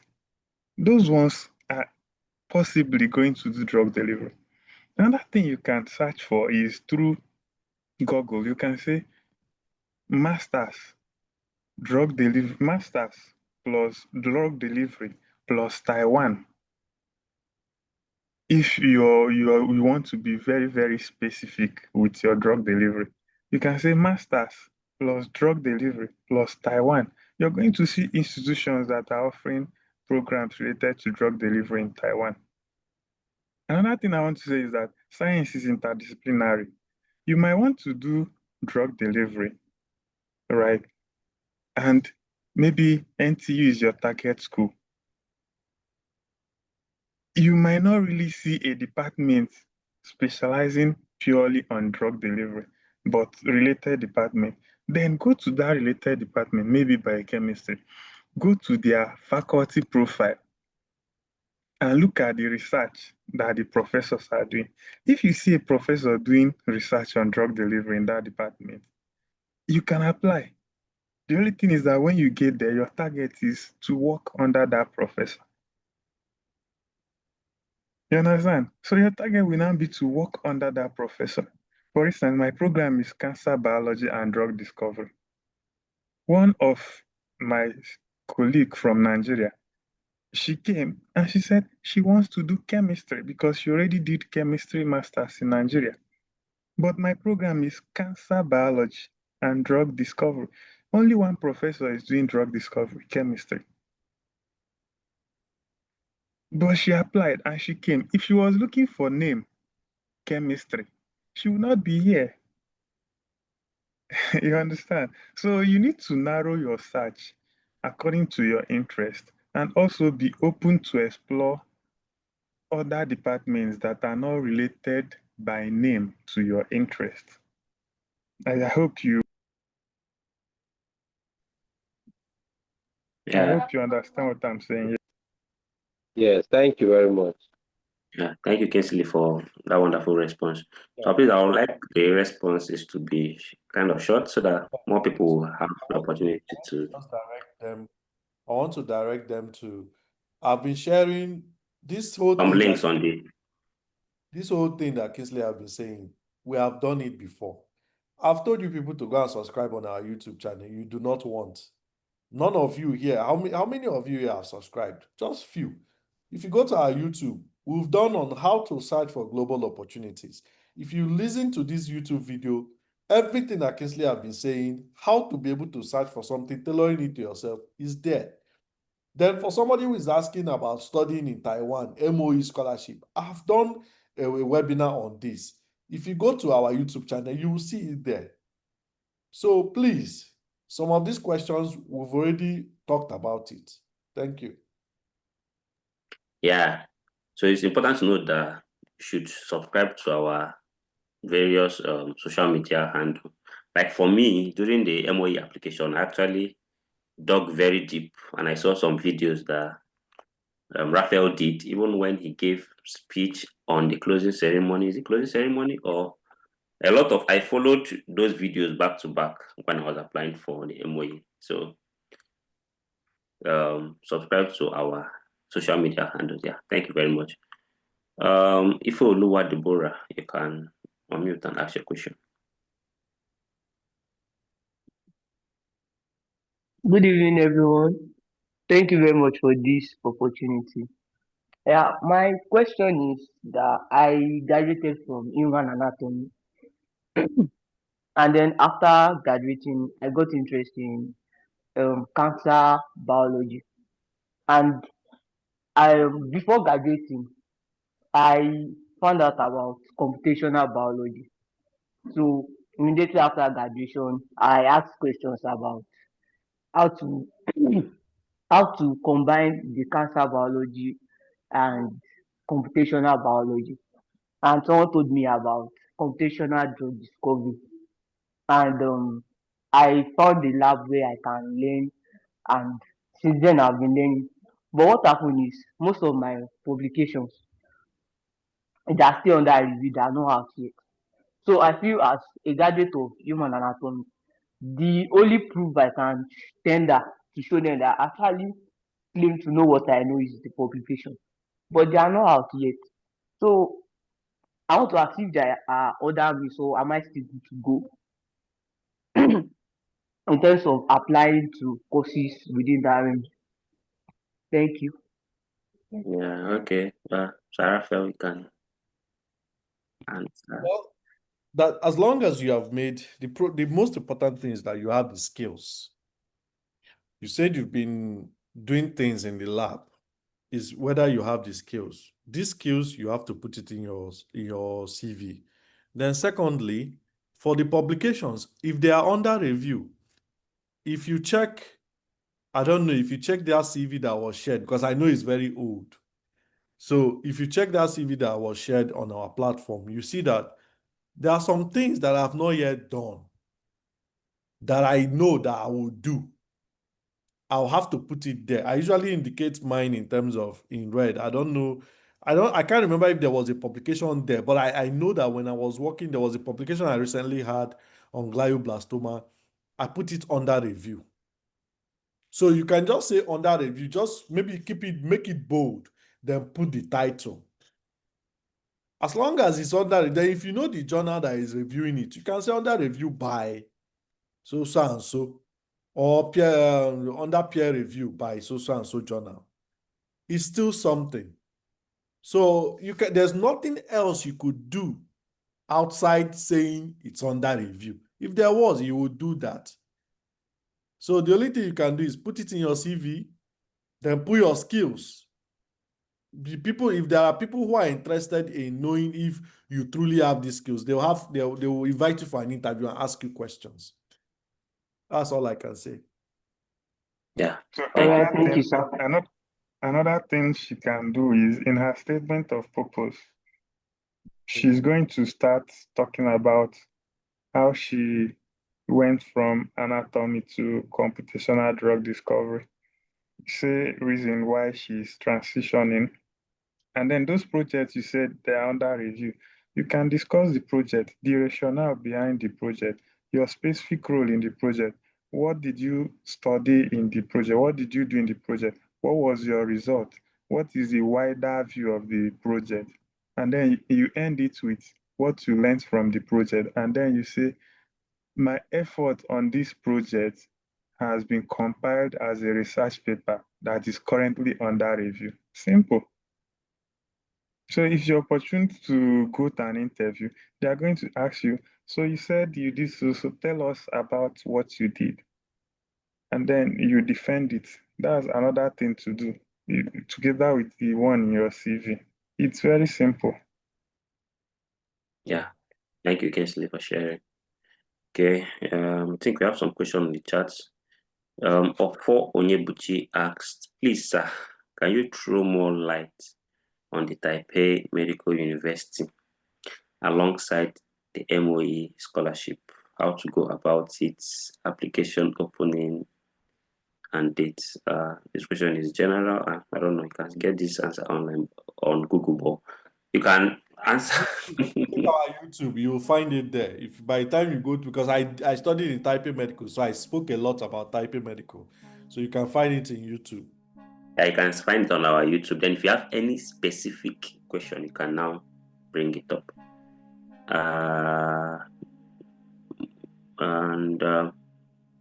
Can the community services involved during NYSC be counted as community services? Yes, now all these things depend on how you write it. Yes, now if your service you may be under road traffic, whatever, or NDLEA, you can say during my national youth service, I was involved in NDLEA CDS group. We sensitized together with my members. We sensitized 1,000 youths about the issues of drug abuse, thereby contributing to blah blah blah. Simple. All these things are how you take right time, now it matters. Grammar, the way you strategize your grammar matters a lot. Yeah. Okay, more questions, please. Like Amadi, Steve, you have a community pharmacy. The way you put your grammar and say that you're serving a community of 5,000 people, they'll want to know how have you been doing these things. It just depends on how you strategize your grammar. Yeah. And having working as a pharmacist can even serve as a motivation for wanting to do drug delivery. You will say you notice that when you give metformin, only 20% of it gets absorbed and the rest not absorbed. So it motivates you to want to find ways to make 90% of it absorb. That's motivation, right?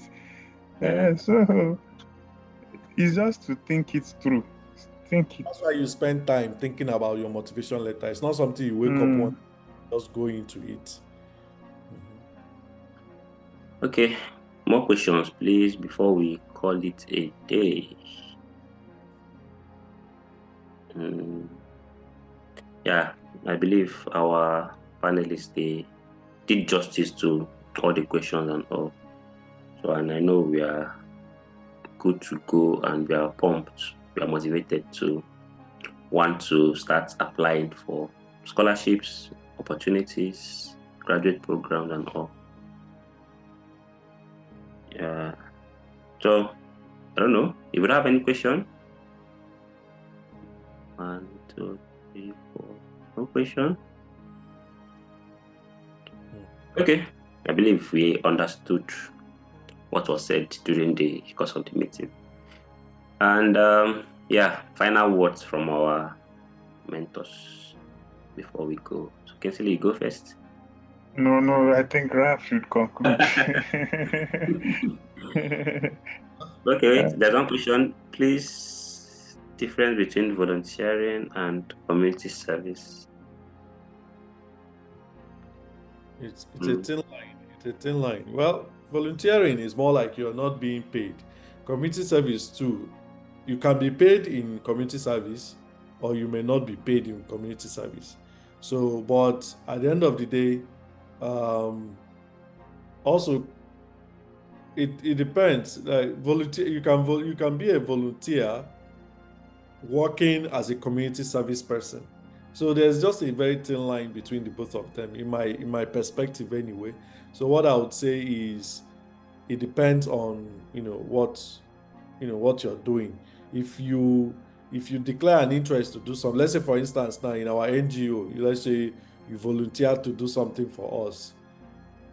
It's also a part of community service because you are rendering service out there to the community as a volunteer. So I don't know how to define it. Yeah. I think volunteer just they don't pay you. It's free. Community service can be paid or cannot be paid. I think that's just it. There's a follow-up question. Can we call them both social impact activity? Of course. Because they are all social impact activity. Yeah. Another thing is I want those that attended this meeting to share what they learned from today's meeting on the group chat. Try to motivate others who did not attend to want to attend subsequent meetings. Chidozie I think Innocent. someone is raising hand here. Yeah, Chidozie Innocent, you can ask your question. You can unmute and ask your question. Chidozie Innocent.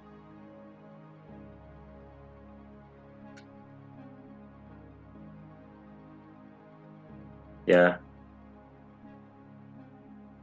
We can't hear you if you're speaking though. Hello, can you hear me? Yeah, you can hear you now. Hello. Okay. Yes, we can hear you now. Good evening, everybody. Good evening to the mentors, Saraf, Kinsley, and Chukwemeka. You guys are doing well. Thank you very much. There's one problem I've been having that is in cold emailing, because I initially contacted Saraf, that was from Facebook, that was some months ago, regarding my interest in applying for the mixed scholarship. Okay, I'm having some difficulties in cold emailing. Okay, I've been sending cold emails to professors, associate professors, assistant professors, but I've only gotten one reply, one reply, because for the mixed scholarship you need to, that is the university recommendation, university part. I don't know if you're still hearing me. Yeah, we we can, can hear Hello? you. we can hear you. We can hear you. Okay. I'm having difficulties when it comes to cold emailing, because you need to go through the professor's research works, the ones that are interested, the one you're interested in, then you coin something related to it and submit it. But you find out there is the research, because I'm interested. In my undergraduate, I actually worked on antimicrobial anti-trypanosomia activity of a particular plant in Africa. So since then I've been interested in working more on natural products and doing more of their synthesis and seeing if you can actually use computer-aided designs to actually modify the structures, to identify the lead compounds and other things. So if you going through these professors' research works on their laboratory websites, you find out that their papers are way more advanced. You're talking about enzymes, how I don't know how I can actually key in my because my own is just on the surface. What I've done before is just on the surface. But if you go to their works, their previous works, the works they've done recently, you're seeing them talk about terminologies that are way advanced, works they're way advanced. Like when they're talking about synthesis of natural products, these guys have gone so deep. Like I don't know if you understand what I'm saying. Yeah. They've gone far. So it's not like on the surface that we do back in school where it's easy. You can actually pick up someone. Like if I go through our professors' works they've done, now you can see something you can actually relate to. You can actually chat. You can actually coin something. You can actually write to them. But these professors have gone far. Like they're really talking about something. I don't know. I'm having difficulties going through those things and being able to generate something to actually coin something that will bring a relationship between what I've done before and what I'm planning to do in graduate school. So that's my challenges I've been having for now. Thank you. Yeah.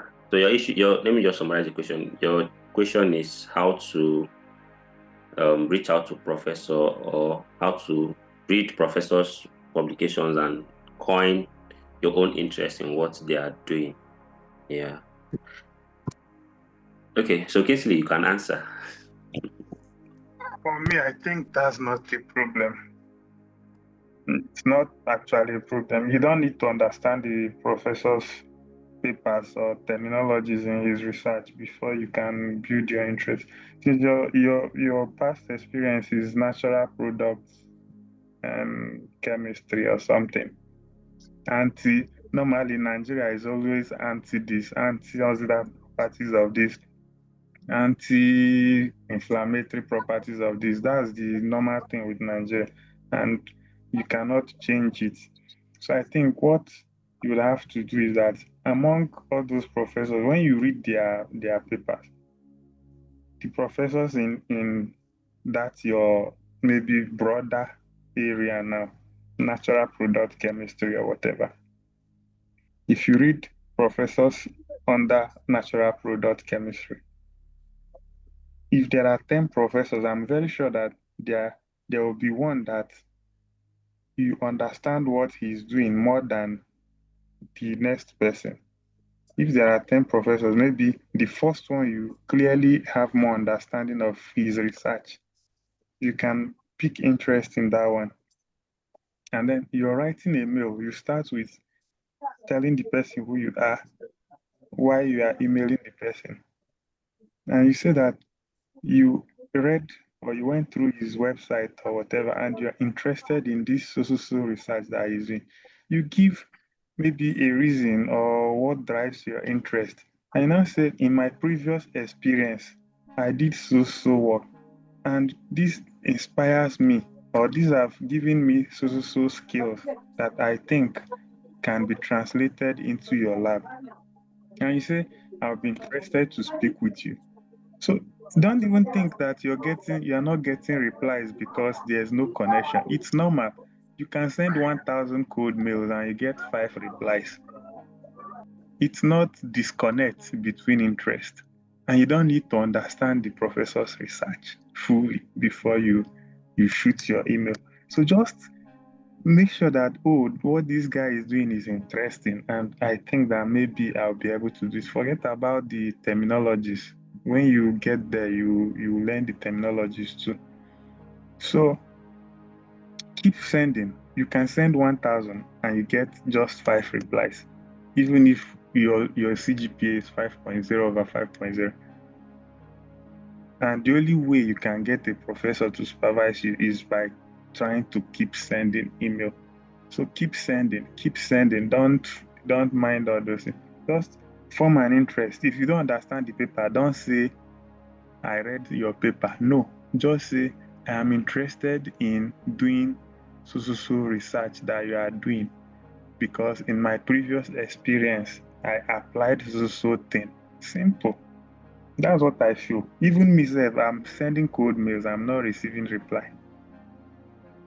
You understand? It's normal.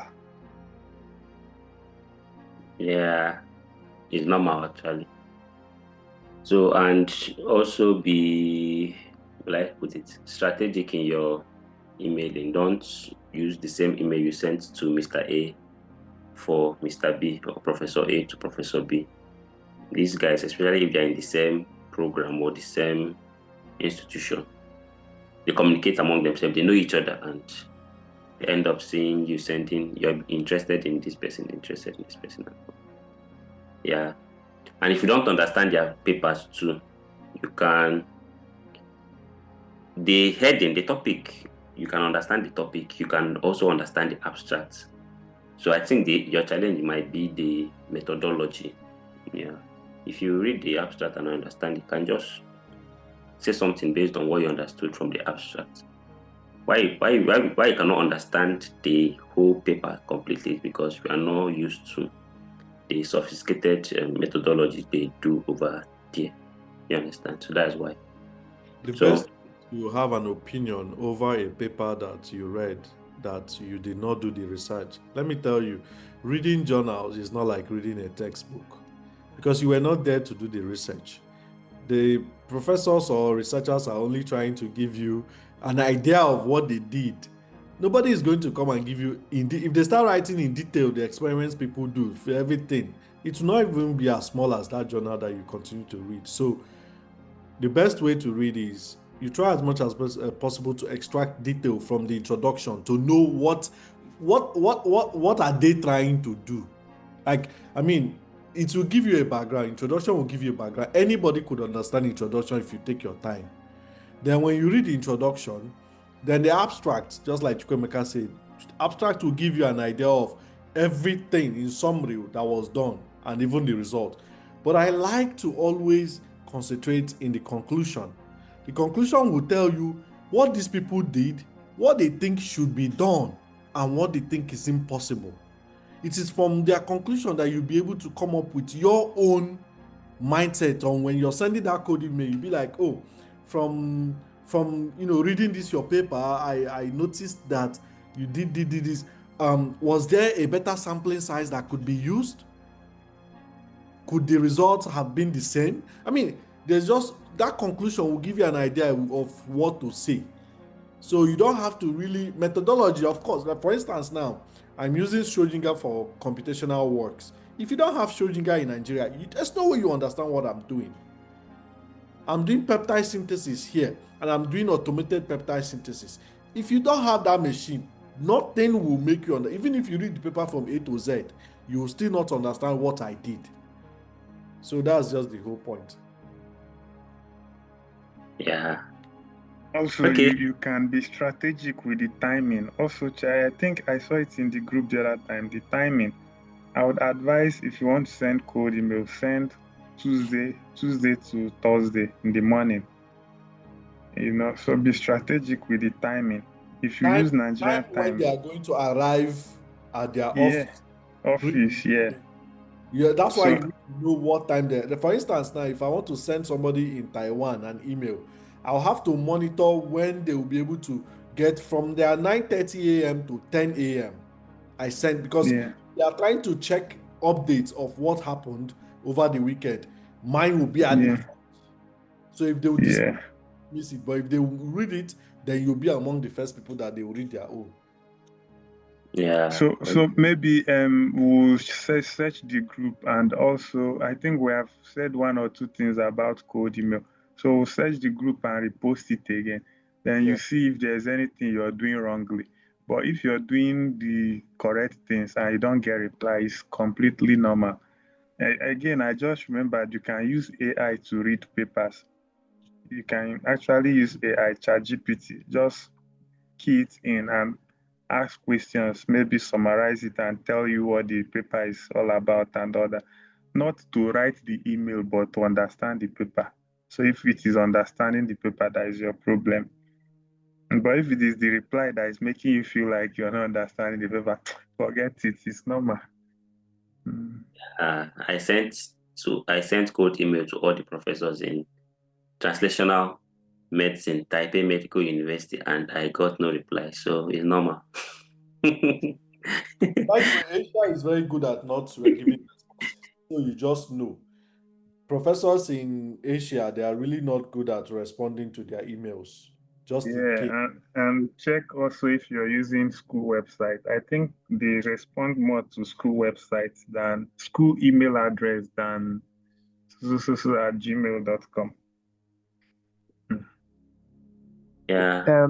Okay, regarding, excuse me, can I speak now? Yeah, good.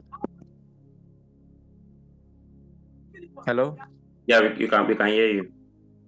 Okay, Sarah Feldor said that most, I don't know whether it's because of the language barrier, because I use English and it's Japanese. If they don't respond to the email, how do I then get a supervisor? It would be difficult for me to get a supervisor. I didn't say they don't, I say they rarely. Now, when you do Okay. all the strategies that we have asked you to do, and there's no Okay. response, then it's not on you. But you need to right. Yeah, you just Okay. keep sending. You just keep sending. If you're doing everything right, keep sending. One would definitely respond. So just keep sending. Keep sending. Yeah. And I think another thing is you can also send a follow-up maybe after 1 week and see if they reply. Yeah. Okay, we've overshot the time and we've spent a lot of time here.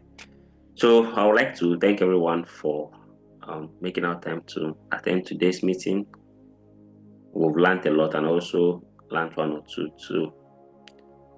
Yeah, maybe Sarah will just give the closing remark and we go. Well, there's no closing remark to give. Everything we've been saying here, they are all closing remarks. The only thing is I continue to encourage you guys to keep taking advantage of all the efforts that we are making to make sure that you get your dreams actualized. So that's all we are asking of you. Take action.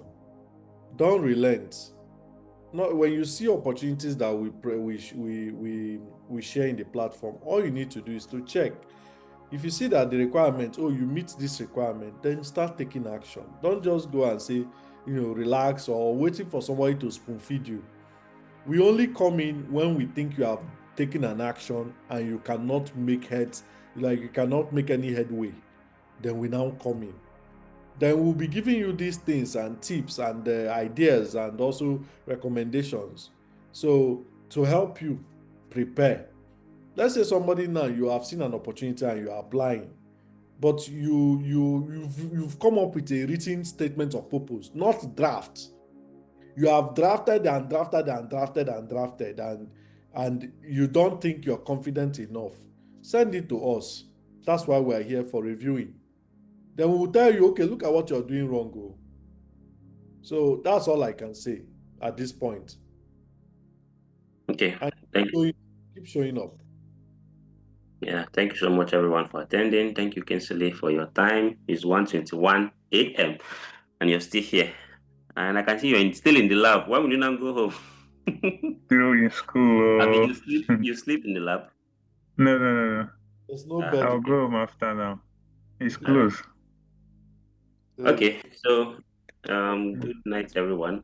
Good afternoon, and enjoy your weekend and Sunday. If you have any question, please send on the group chat and we'll reply. Also, share your takeaways from this meeting on the group chat. Follow our social media handle, and you can also get more information from there too. Bye bye. Bye, guys. Bye. Yeah.